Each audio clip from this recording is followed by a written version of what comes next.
Oui, tout d'abord, permettez-moi de remercier l'ensemble des acteurs qui sont réunis aujourd'hui. Comme vous l'avez dit tout à l'heure, aujourd'hui, on est réunis dans le cadre de la deuxième session du comité technique de coordination, de suivi et d'évaluation de la stratégie nationale de lutte contre la corruption. Comme vous le savez, depuis 2012, le Sénégal a fait de la lutte contre la corruption la priorité de ses priorités. Et c'est dans ce cadre-là que des institutions comme l'OFNAC ont été créées.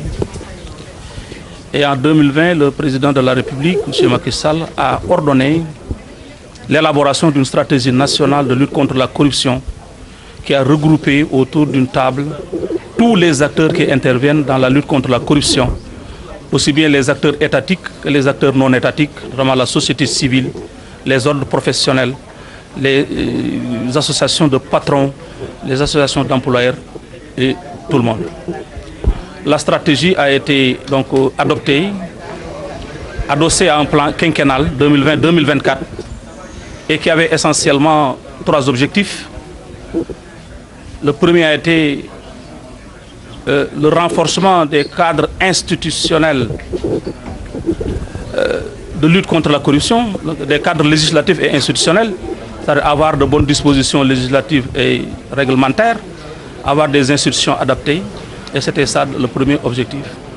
Le deuxième objectif a été l'amélioration de la coordination des interventions ainsi que de leur gouvernance. Il fallait que donc tous les acteurs qui interviennent dans le cadre de la lutte contre la corruption soient dans un cadre bien coordonné pour qu'il n'y ait pas de contradiction dans les programmes. En troisième lieu, il y avait l'amélioration de la communication et le renforcement des capacités des acteurs qui doivent lutter contre la corruption. Et ces 3 objectifs sont déroulés sous la supervision de 3 organes que je viens de rappeler tout à l'heure. Le comité national de pilotage qui est présidé par le président de la République, le comité technique de pilotage, le comité technique de coordination, de suivi et d'évaluation qui est présidé par le président de l'OFNAC, Escalité, et l'unité de coordination. Et aujourd'hui précisément, nous sommes là dans le cadre de la deuxième session du comité technique de coordination, de suivi et d'évaluation avec l'ensemble des acteurs qui luttent contre la corruption. Nous sommes là pour parler de la stratégie nationale. Je ne veux pas que l'importante mission qui était dévolue et les travaux soient parasités par ça. Nous avons reçu beaucoup de plaintes, je n'ai pas en tête. Peut-être le moment venu, on peut faire une séance spécifique sur ça. En tout cas, nous ne sommes pas là. Nous sommes ici pour la stratégie nationale de lutte contre la corruption. Il ne faut pas faire hors sujet. Ce que j'ai fait au niveau du parquet, ceux qui sont au parquet et qui savent comment ça se passe, se félicitent du travail qui est un travail de qualité.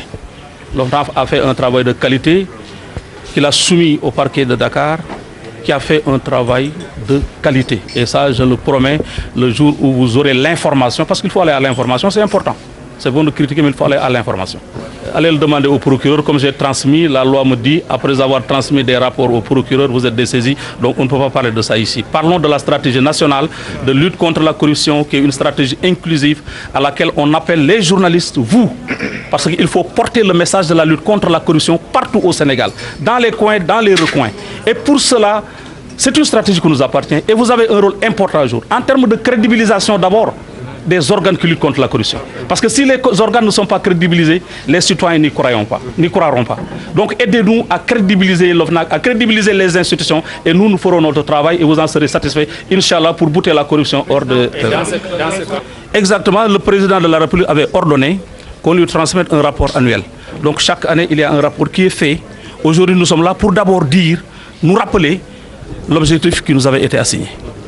Nous dire en deuxième lieu, qu'est-ce que nous avons fait? C'est-à-dire où en sommes-nous? Et ensuite dire quelles ont été nos contraintes, quelles ont été nos satisfactions. Et enfin, où irons-nous pour demain? Et après, nous mettrons ça dans un rapport que nous communiquerons au président de la République. C'est ça, coordonner les actes. Le Sénégal est déjà très coté au niveau international parce que tous les organes qui sont recommandés par les conventions auxquelles nous sommes partis ont été institués au Sénégal. Les acteurs qui sont dans la lutte contre la corruption sont extrêmement dévoués. L'État du Sénégal a fait beaucoup d'efforts aussi en termes de nous doter de ressources humaines et financières pour mener cette activité. Il nous reste maintenant à comprendre que la lutte contre la corruption est une stratégie à long terme et que chacun a sa part et que personne ne peut se permettre de saboter la stratégie par des réflexions, par des messages. Nous avons un message que nous devons tenir ensemble, vous et nous, pour que les Sénégalais croient à cette lutte-là. Et pour cela, ça ne peut pas passer à la décrédibilisation des institutions qui les organisent. Et c'est sur ça vraiment que j'attire votre attention et je vous supplie quand même de nous aider par rapport à ça.